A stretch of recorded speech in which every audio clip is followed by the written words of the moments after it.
What's up, everyone? Welcome to another episode of the MLO Project, starring the most energetic person in the mortgage industry, and that is Michael McAllister and myself, Mr. Frazier. We're excited for today's episode because Uncle Rico has entered the chat when it comes to Zillow's nonsense with their Flex partnership and agents and all the other good stuff that's involved with that. And so we're going to talk about that today because they just got hit big time. Michael, what's up, buddy? What's up? You stole my thunder. I was going to come in and say, I bet you I could throw a football over the mountains. Well, no, you did. You brought it in there. That's good. But that's good. That's actually how you should have said it. Back in 82, I used to be able to throw a pigskin a quarter mile. How much you want to bet I could throw a football over the mountains? Right. Yeah. It's like, I know, put me in, could have gone state, right? We could have, if coach would have put me in fourth quarter, we would have won. I know we would have won state. Oh my God. Great movie. That was in, was that in Idaho? Yeah, Preston, Idaho. I don't know where that's at, so don't ask me. But it's somewhere in Idaho. Preston, Idaho. It was actually a documentary about Michael's upbringing. So we call it Napoleon McAllister. That's what we Michael Dynamite. No, but I'll tell you what. After seeing that movie, I can't tell you how many times riding the bus I would fantasize about tying an action figure to a fishing line and throwing it out the. Dude, so you want to hear something funny? Like this, so totally off topic. Well, guys, I promise we'll get into this Zillow thing in a second. But this is funny. So what grade was it? I would say 7th or 8th grade. I can't remember because it was 4 years. So yeah, because my sister was driving. So my sister and I, she went to high school and elementary were in the same. We both went to a Christian school, and so she drove to school, and she would drive me to school, right? And sometimes take me home unless I had like basketball practice, whatever. Then my mom would come pick me up. Why I said that has no bearing on the story whatsoever, but I just thought I'd add that little thing to it. But so what I did is I used to do shit to her car, and we were going to school, so I got up early and I tied a GI Joe to a string and tied it to the back of her car, right? And so when we were driving, I would look back in the side mirror and I'd see the fucking GI Joe guy, like, skipping on the pavement. And I remember we were turning, and I was just cracking up, right? Because I'm in 7th grade, I think. Yeah, I'm in like 7th grade at the time, right? Maybe 8th grade, 7th grade, I think, right? And so my humor hasn't changed, by the way. Like I'm still like a 7th grade humor. So so I'm just cracking up, and she's like, "What are you laughing at?" And I said, "Look in your side view mirror next time you make a right." And so she makes a right, and she's like, she sees the. It's kind of like when you're on the, like you're on a, what do they call the round thing, in the lake, right? The tube, right? It's like when you're on the tube and the boat changes and you go sliding and hit the way. So it was like the same thing, right? If you're listening to the podcast, you obviously can't see us doing the hand motions, but on YouTube you can, right? But like, so it's skipping, and she's like, "Oh my God." So it was on there, and she left it, and it was funny. Then we didn't see it anymore, and we thought, oh, like it must have snapped off, or a car, because I had it going back pretty far, right? So maybe a car, ran over it or whatever. We get to school and we get out of the car, we look, and the GI Joe is sitting on the back of the bumper, right? It was like Toy Story, right? So it popped up and was sitting on the back of the bumper. But anyway, that was my Napoleon Dynamite, and that was before I was Napoleon Dynamite before Napoleon Dynamite ever came out. So the truest statement of the year, right there. God. Great movie. All right, so our love of Napoleon Dynamite is that's past, but now we're going to talk about this overall lawsuit, but then this new RICO hit. So, what is your take on the whole RESPA class action suit and kind of all their claims against Zillow? What's your take? I mean, my take is it's about damn time, honestly. Now this RICO thing, this adds a whole, this is the most shocking thing that I've heard of the whole story, because you hear that in terms of freaking mob family type stuff, what I mean? RICO indictments, that's some pretty serious stuff. But as far as the actual act of Zillow Home Loans, the amount of stories that I've heard of like Zillow agents or like agents that are buying Zillow leads, like having to send leads to Zillow Home Loans in order to keep their volume up. And it started out as like, no, they just have to get a pre-approval or a quote from them, almost like a cross qualification type of scenario. But I've just heard more and more, and you see it all the time in Facebook groups and stuff. And so, yeah, it's like, I don't know how they got away with it for as long as they did. They have attorneys, and I guess my concern would be the number of people that felt emboldened to pursue similar strategies on a smaller level because they saw Zillow doing it and saying, oh, well, if Zillow does it, then it must be okay. If Zillow, with as big of a target on their back as they do, they're doing it, then my, similar setup must be okay. That would be my biggest concern, because I could give two shits less about Zillow in particular. And I hope this goes all the way. And I think if we do that, there's going to be a lot of stuff changing in the industry. Zillow's had a massive influence for a long time, so I'm really interested to see how this plays out. Yeah, and look, I'm not generally one of those guys that are like an anti-Zillow guy, because I just think they ran their business as any good business should, right? They're to do what's best for them and their shareholders and everything else. But like, what I would say is I'm looking forward to getting them getting knocked down a peg. But here's my thing is that, like, and I'll get into how I look at it, but to me is like, none of this ever stops until someone's really made an example of, right? And so, like, because you see fines all the time. Oh, they were fined $2 million or 3 point, even though they made like 20 million off of the practice.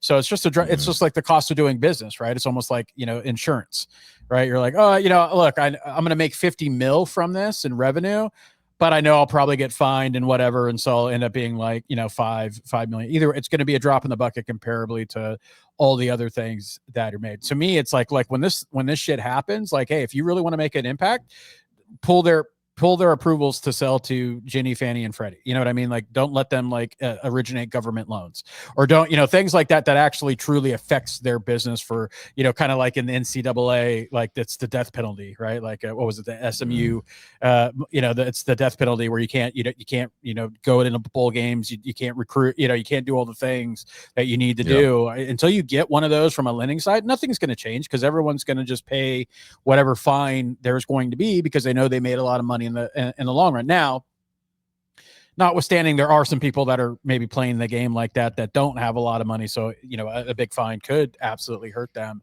But ultimately, when you're looking at looking at the lawsuit, you're looking at the claims, looking at what we both know by talking with originators that have been part of the Flex program and stuff like that, understanding how it goes. It absolutely is that way, right? Like, if you have any incentives at all that are based off of that agent sending it, that is, to me, that's textbook, right? Like, that is textbook RESPA, because you're giving something of value, right? Like, to they're getting money, right? Like, the agent is getting, they're getting something of value, and it couldn't be any more plainer, with sending stuff to Zillow Home Loans. That's the way it was always going to be. That's the only reason why Zillow did what they did, because they want to create that one ecosystem, right? And it's, and don't get me wrong, like, because I've consulted with a lot of companies that do the JVs and stuff like that, but there is no, but they stay clear of making it incentive based, because they want to be on the right side of it. They want to clearly just say, like, hey, we created an ecosystem where there's never going to be a question what the lending and real estate side is doing. We're all going to be cohesive together. No one's going to have any dumb questions. Like, it's just going to be, we're partnered up to give you the best experience, right? There's nothing wrong with that at all. In fact, I think it's a good thing, but it's when you start incentivizing, and then when they are putting them in there, and then when any client, because some clients are like, when they get into the process, they are not beholden, but they are trusting of their agent and trusting of their originator, and however the advice that expert gives, and making sure that there aren't any backroom deals that that doesn't put them first, right? And not to say that these consumers didn't get a good experience or whatnot, but you can't tell me that Zillow Home Loans was the best option for every one of these borrowers. Absolutely not, right? And so when you take go ahead. Some of the claims in this stuff, like, if you look at the actual indictment and some of the claims in this, like Zillow managers allegedly traveled to offices to personally deliver instructions that they could not put in writing about quotas. Right. Flex agents who failed to meet quotas for referring buyers to Zillow Home Loans face losing leads or getting kicked out of the program. They've got 12 confidential witnesses who have said that they were dropped from the program specifically because they recommended lenders who better serve their clients' needs. And that's according to the filing. Like, this is like so freaking egregious. And I know that we've heard about this for years. I mean, yeah, to your point, like a JV or an MSA, like that's gray area. There's nothing freaking gray about this, dude. It is crazy how emboldened they felt to like do this shit. Yeah, no, and look, I'm not gonna lie. Like in the past, I've been like, and they've asked my opinion. I said, yeah, you could do all of that, just don't put any of that in writing anywhere, right? Like, and it's just more of, again, asking the question and advising them. I'm not saying like it's the best or right thing to do, and I know I'll catch some shit for that, but I'm just gonna be honest with you. If like, there's been a lot of times where I've been asked to give in a strategic plan or opinion on something or a practice when it came to compliance or whatever. And I've given it saying, look, chances of you getting dinged on, and again, I lay it all out. And I said, I'm not advising you one way or another. You asked me for my strategic opinion on like the best way to do this. This is that. And part of that is saying nothing goes in writing. Nothing goes in a freaking email. Nothing goes in a damn MSA or anything else. You could have everything that you're doing, but just know that you're running a risk. And I put that in there as well, as like, there's a risk of, if you're in an audit and you guys have this stuff, or they ask this, just, you better be able to have a good answer for it. Otherwise, you're probably going to get dinged. But then I also saying, and I bring up like I went and, did my research on the last few RESPA like type, deals that came to where there was fines and whatnot. I said, this is the range of fines you're looking at. So you better hope that you're making like a 10x return on that, so that you could pay the fee for if you do get caught. Like, that's what it's going to look like. And that was my whole point about saying, is that until someone gets massively screwed by one of these lawsuits, nothing's going to change. And in my opinion, and this is not going to be a popular opinion by any stretch of imagination, CFPB had this opportunity back in, I don't know, maybe it was like 2014, 2015, I forget. But the CFPB brought a I think it was a finding, or even because that was back when they were doing like they enforcement, like learning by enforcement, saying, and so they found Zillow, Zillow took him to court. They found him I don't say guilty because it's not the right word, but basically for the whole leads thing that they were doing, right? And how it was divvying out leads to agents and loan officers and da-da-da. It created a lot of changes from that lawsuit, from the CFPB. But ultimately Zillow prevailed in that, or they settled. I think they settled. But the whole point of that is that at that time, CFPB had the opportunity just to come straight up and say that like all MSAs are illegal, right? They could have just come out and said that, because like like you said, there's so much gray area, right? With it, to me, it would have been better if they just said, and it would be a more even playing field if they said, like, black letter law, no MSAs, right? You can't pay for lunch and learns. You can't sponsor, like, because it just makes it black and white of what you can and can't do. Now, joint ventures, different story, right? But MSAs, right? Just don't do it, because then it would be easier to say when someone was out of bounds or someone was not out of bounds, right? And not have to be up to just, what people think about or what the perspective or opinion was on said practice that was done. Now, I know a lot of people are like, well, no, shut up, Frazier. We don't want stuff like that. But to me, instead of not having gray areas, like, just make it what it is, and then have people compete on like creating a partnership or working arrangement. Like, there's ways to do it. And this was over a decade ago. And because this was something that we were talking about, because we were doing Zillow leads at the time. And so we were talking about like, all right, how would we approach this? What would our response be if we got dragged into this as being one of the companies and whatnot? And so I had to formulate kind of a whole thing, the strategy around it. And that's kind of where I landed, is just saying, look, there's ways to, have preferred partners and lenders and stuff like that. But but not have any money or anything change hands. Now it would have thrown everything on its side, because like anything like list reports and all these other tools that have like agent things that they don't have to pay for and loan officers provide for free, right? It would have ended all of that, right? So don't get me wrong, there would have been a lot of disruption and upheaval, but to me, it's like, it's only doing something like that that's ever going to change the practice. And I'm not a fan of it, just because I've seen it abused so many times. And I've seen where, you know, you have agents, like we had agents that wanted to work with our loan officers and said, oh, well, you can't come by because Guaranteed Rate is in our office, or Loan Depot's in our office, or, you know what? And again, I'm not throwing shade on, you know, Movement or what, or any of that was their thing. Like they had an agreement with them and whatnot. We had guys, look, you know, I've been in the game a long time. They regularly had like $10,000 a month desk rentals in a real estate office, that type of shit, right? You know, so there's just dumb shit like that happens all the time. And when that happens, it's like, and we know those lenders are shit. Not the ones I mentioned, but I'm just saying in general, the ones we were competing against, and they weren't better price, they weren't better service or whatever, but that's generally what the consumers are going to go with. And if we are really trying to be trusted to the consumer, and I think we've done a lot of harm on the mortgage and mostly on the real estate side, in my opinion, but if we're really going to be trusted advisors to consumers, then we need to remove any inference of shit that puts them in a bad position just based off of monies that we're paying into a certain partnership.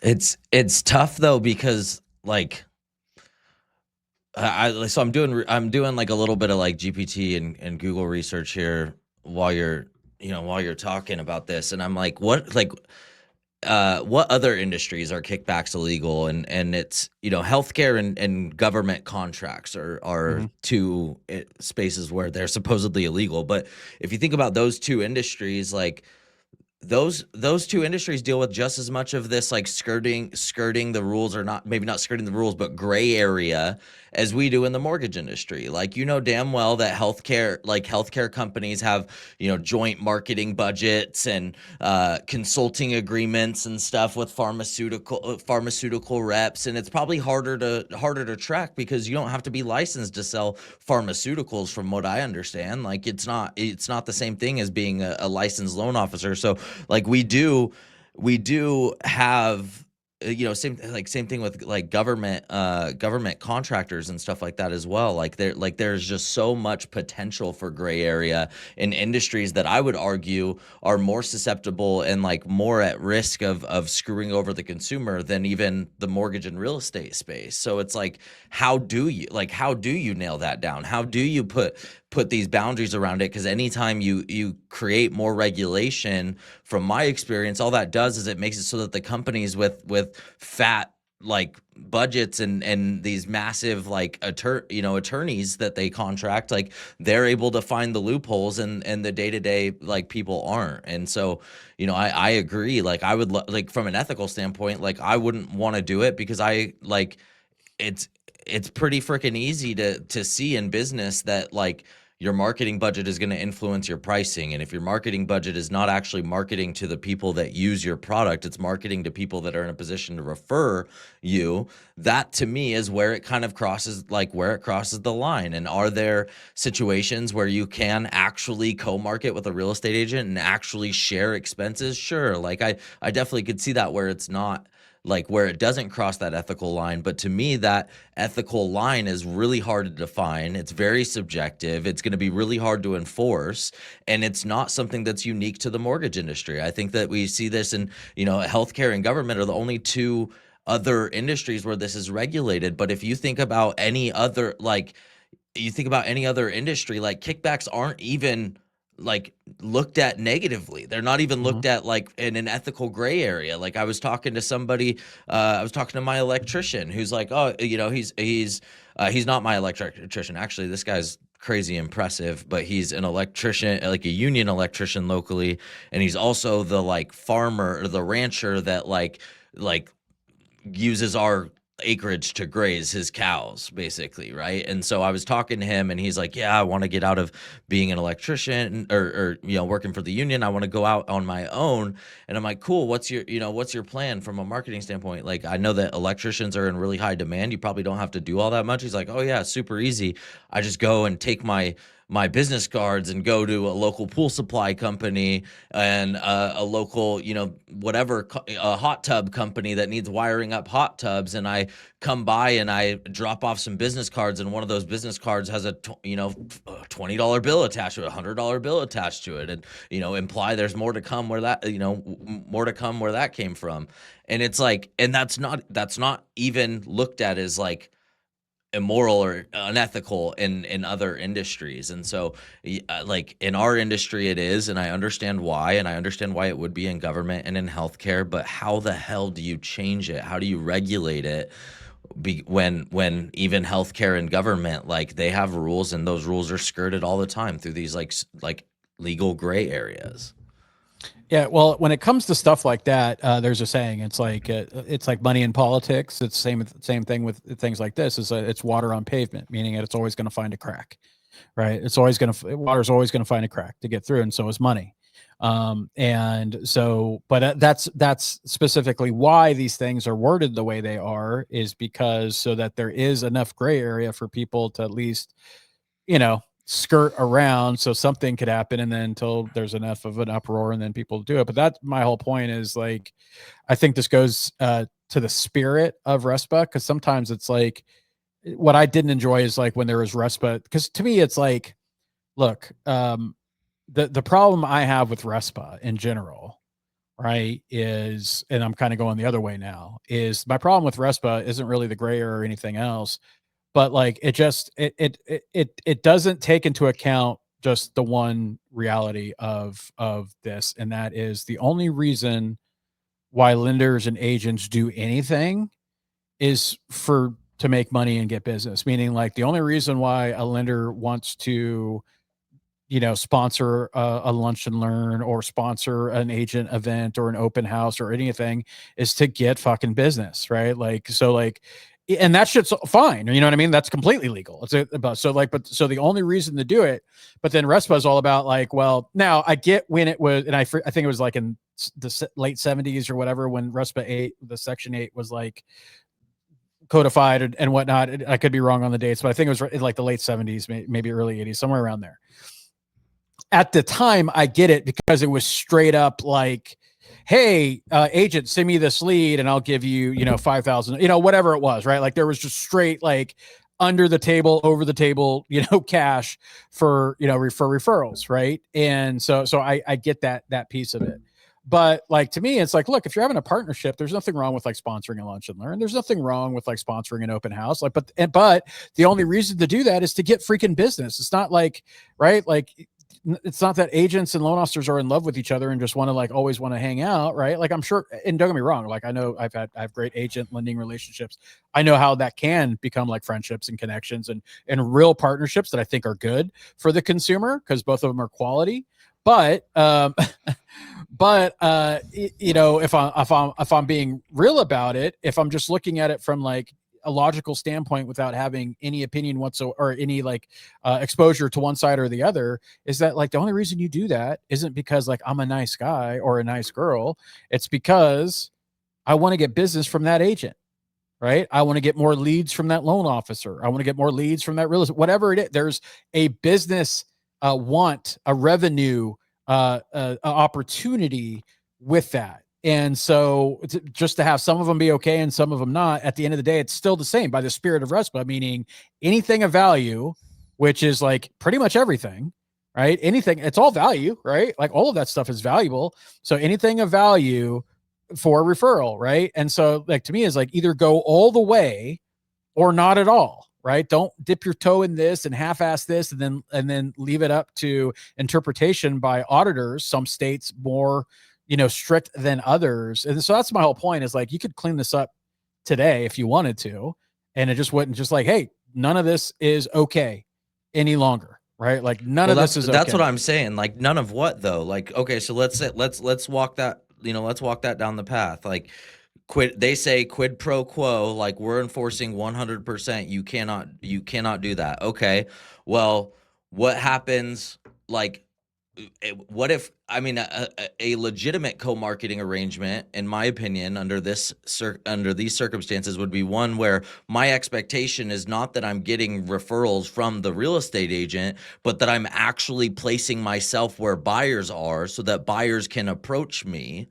Right. That's that's what marketing should be in the mortgage industry. This is one of the reasons why I've always been a fan of consumer direct, is like, I shouldn't be marketing to the people that are in a position to refer me. I should be marketing to the people that are in a position to choose me. So where does that, so is that the line, is like, I can't, because what makes it okay for me to sponsor my kid's soccer team at the same time that the real estate agent is sponsoring my kid's soccer team, and both of our advertisements are showing up at the same place, like, who decides whether or not that's allowed, especially if the real estate agent is the coach on the soccer team or whatever, right? Like, that's what I'm saying, is like, I don't think it's that simple. That's the problem with this, is I don't know that you can create that definition. So I think you can, though, and that's is it, because the thing is that overall you have what I would call like umbrella like opportunities, and then you could get into like specifics underneath that, right? So like you're set, and I get where you're coming from, but the thing is that to me there isn't a lot of things that you can do that's really, really different when it comes to like co-marketing and advertising, right? And so I really do believe, because again, I had to do this entire freaking exercise when this thing happened with Zillow way back when. Right. Is that to me, it's very easy to list out the things that would be okay, like co-marketing, flyers, co-advertising, sponsoring lunch and learn, sponsoring agent, like that shit, like absolutely. Because again, to your point, there's an advertising component to it. It puts FaceTime, logo time, whatever it is, in front of co-consumers or co-leads, prospects, whatever you want to call it, right? Those opportunities. But like, then you say no desk rentals, right? No, like you say there's shit that, because like, I think over the last 30 years, at least, I think we have enough data, or at least understanding of what's done, what's not, to say this is shit that's like not okay, and this is shit that is okay. And I think it's not a very long list, and you leave it at certain like advertising, co-marketing, and you leave it. And again, and then we go back to like defining the percentages based on what percentage of your, and I think that's fucking dumb too. And I think that's fucking dumb too, right? Like, I think the whole like, oh, well, if you have a flyer, you got to make sure that the logos are the same. I think that is one of the fucking stupidest things ever. Right. To like, to have to decide, all right, well, this percentage of that's just dumb shit. Right. Like, you know what I mean? Then like under the framework that you're suggesting, would it be, it has to be 50-50 every time if the lender's on there? Anything that's like a paid event, right? It's 50-50, right? So it's 50, because here's an example. I knew agents that were having 90% of their leads paid for because they were going to 3 different lenders.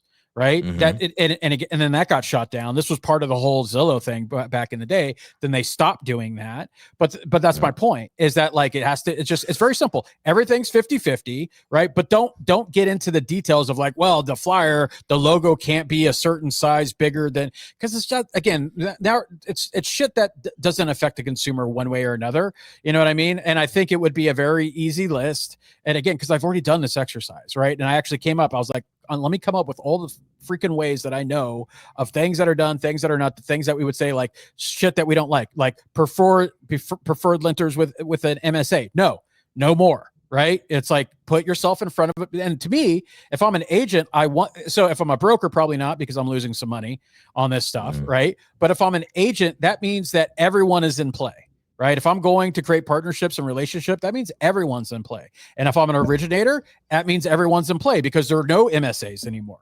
Right. There's no desk rentals anymore. There's no like high ticket paid shit. And then everything else is just out of bounds. So you don't have to worry about that either. Right. And then there's enough of a penalty behind it so that they won't get it. But then all the little ancillary shit, like the co-marketing, the doing flyers for stuff, and all, the other things, like, yes, that can be streamlined. I think we generally approach it from a perspective, kind of the way that you are, right? Which isn't a wrong or right. It's just that like, there's too many things, and it's never going to be perfect. So I'll start off with saying like, my way isn't a perfect way, but I do believe my way would create the most equitable balance, right, to the force, right, to the dark side and the and the light, right, with what's going on, more than anything else would, right? And yes, will there be ways to circuit? Sure, right? But then you plug those holes. But I think if you just start with making it less complex and saying, these are all the things that are okay, these are all the things that are not, right? And then as shit comes up, then you just change it, right? But I think the fact that we just kind of assume that, or like, look, we'll just wait, because we know, you know very well, as I do, that a lot of people are just going to continue to do shit until they get caught. Right, they're just going to continue to do shit until they get caught. And again, usually the juice is worth the squeeze, right? Because of the fine. So I think if we figure out a way to not make it that way, the better off everything will be. And then these lawsuits will end too, because, well, I don't know. There's always going to be people to sue us for whatever, but it will, the class action and RICO shit, like, cause that makes it a whole nother level. That shit just stops. Yeah. Yeah. No, I mean, it's tough. It's tough because I just feel like politically, we're always in an environment of like, yes, more regulation, or no, less regulation, without enough conversations like this of like, no, this regulation would be good, and that this regulation would be a good thing for many people, for the consumer first and foremost. And so we should consider it. It's like, if it starts with, it's either a non-starter or all in based on regulation or deregulation. And that's unfortunate, because I do agree with you that in this case, like, what we need is probably more regulation and clearer regulation in order to eliminate stuff like this. But hey, this lawsuit is hopefully a huge step in the right direction. Yeah, and I'm definitely not, anyone that knows me, I'm not a proponent of more regulation. I think clearer regulation, I think all of us are proponents of that. So I would say I fall more on clearer regulation than anything else. But also at the end of the day is that you just want an even playing field, right? And more importantly for the consumers. Or here's my other thing is like, all right, cool. Like, you don't want to do all that. We want to keep everything status quo. Cool. Then just make a new requirement for disclosures for any partnerships or MSAs. And it simply says this: I have a financial benefit for recommending the person that I'm recommending to myself. There's a financial, like a very, very simple, bold disclaimer. I receive a financial benefit by recommending you to our partner. Right? Doesn't mean that they're not bad. Another wormhole, but that's one of the things. Not to go down another wormhole, but that's one of the things it mentioned in this lawsuit is that there are disclosure requirements for stuff like this, and the fact that the consumers are encouraged to sign an agreement that doesn't include Zillow's 40% flex referral fees. Right. Like, so, but again, not because people are like, oh, disclosures will just hide the bad shit and a bunch of legalese. No, simple say, I receive a financial benefit by recommending this provider, right? Yeah. And that's it. And then let the consumer decide, you know what I mean? Because that will stop a lot of shit too, because the consumer doesn't have to read through a lot of stuff because they're not going to read through it anyway, right? But if they just see that bold sentence, then I think that's going to stop and give them pause. But yeah, I think that's all. That could be a solution for everybody. Like, my last thought on this was that could be a solution. Is there's a lot of people out there that say deregulation is the answer, because why? Like in this case, for example, like now we have agents getting licensed as loan officers to be able to legally refer business, in which case you really can't say anything. Like, at the point that they have a mortgage license, if licensed activities in the mortgage process are only being done by licensed professionals, it doesn't matter if that person with the license is doing none of those activities. As long as somebody behind the scenes is also licensed doing those activities, technically there's no more gray area. And so that's what I'm saying with this is, like, even if you regulate the shit out of it, there's always going to be that way to get around it. And so there's some people out there that would say deregulate it all and put it on and just educate the shit out of consumers that, like, hey, in everything that you do, like, you live in a capitalistic society, like, money is exchanging hands and it's influencing the cost of what you're doing. And then just allow the free market to kind of, to take that out where it needs to take it out. Yep. No, I agree. And here, guys, as we wrap up, this is my not challenge, but look, if any of you guys disagree with Michael, which is probably a lot of you, no, but if any of you guys disagree with our take on this or anything else, a challenge you guys to come on. Let's have a debate about it, right? Let's have fun with it, whatnot. Like, I don't think we need to beat at each other's throats, but have fun. If you have a different take or perspective on some of the things that we're talking about, and that's what we want in this podcast, just for, open and honest and, communication, let's have some fun too. But like, if you about this whole Zillow thing, if you take an opposite, like, oh, I don't see anything wrong with this, like, come on. Like, just let us know, send us a message. We would love for you to be on here. So with that, we're going to wrap this episode, guys. I hope you enjoyed it. Uncle Rico enjoyed it for show. And, guys, look, there is something's going to happen, just like with the NAR lawsuit that everyone said was never going to go anywhere until it went freaking everywhere. This is just going to be, I feel this is just going to be another one of those. So stay tuned, and we'll bring updates as we hear them. But again, if you guys would like to be a guest or want to recommend someone for us to talk to, bring it on. We love it. We're hitting our stride now with 40 some episodes in now. We're hitting our stride with the podcast. Numbers keep growing, and so we're really excited about what we're doing. And I'm happy to announce a new sponsor of the podcast, and that is Michael's Earbuds. So Michael's Earbuds are a proud sponsor of the MLO. I'm just saying that because I can always flash out, but we have a new sponsor, because look, guys, we have obviously Empower LO, but we also have HL4, which is our community for mortgage pros for high level. It's as Trump would say, it's the greatest community. We're often told that out of all the communities people have seen, it is the greatest community that they have seen for high level, and really the unofficial official community for high level for the mortgage industry. So you could join that, and you could join that by going where? To MLO Hub. Michael, hit us with the MLO Hub real quick. 30 seconds. MLO Hub. We have got school for the mortgage industry. We've got and it's crazy the feedback that we've seen already from some of Frazier's friends that he's brought over from his school community to MLO Hub. So we now have HL4 in there. We've got Frazier's different community in there, which is all of his crazy powerful offerings all kind of bundled into one easy to follow, easy to engage in community. So we've got those, and coming up soon we have the Hub as well. And so MLO Hub, you can download it in the Google Play Store, you can download it in the App Store, you can access it at my.mlohub.app. And just request access. You just got to be in the mortgage industry. You don't have to be a loan officer. You just got to be in the mortgage industry or serving the mortgage industry. We'd love to see you guys in there. We are creating a movement, something unlike the mortgage industry has ever seen, to piggyback on the grandiose Trumpisms. Absolutely, it's the greatest one, right? I just saw a video the other day. It just cracked huge. Trump was talking about getting an MRI, and he's like, I got an MRI, and the doctor said it was the best MRI he's ever seen. Yes, I remember that. And at that point, I'm like, I think he's just doing shit just to see how far he could go before anyone really because no one ever challenges on him, right? They just laugh and whatever. But it was quite funny. But guys, hey, thank you for taking time to join us here on the MLO project, and we'll see you on the next episode. Take care.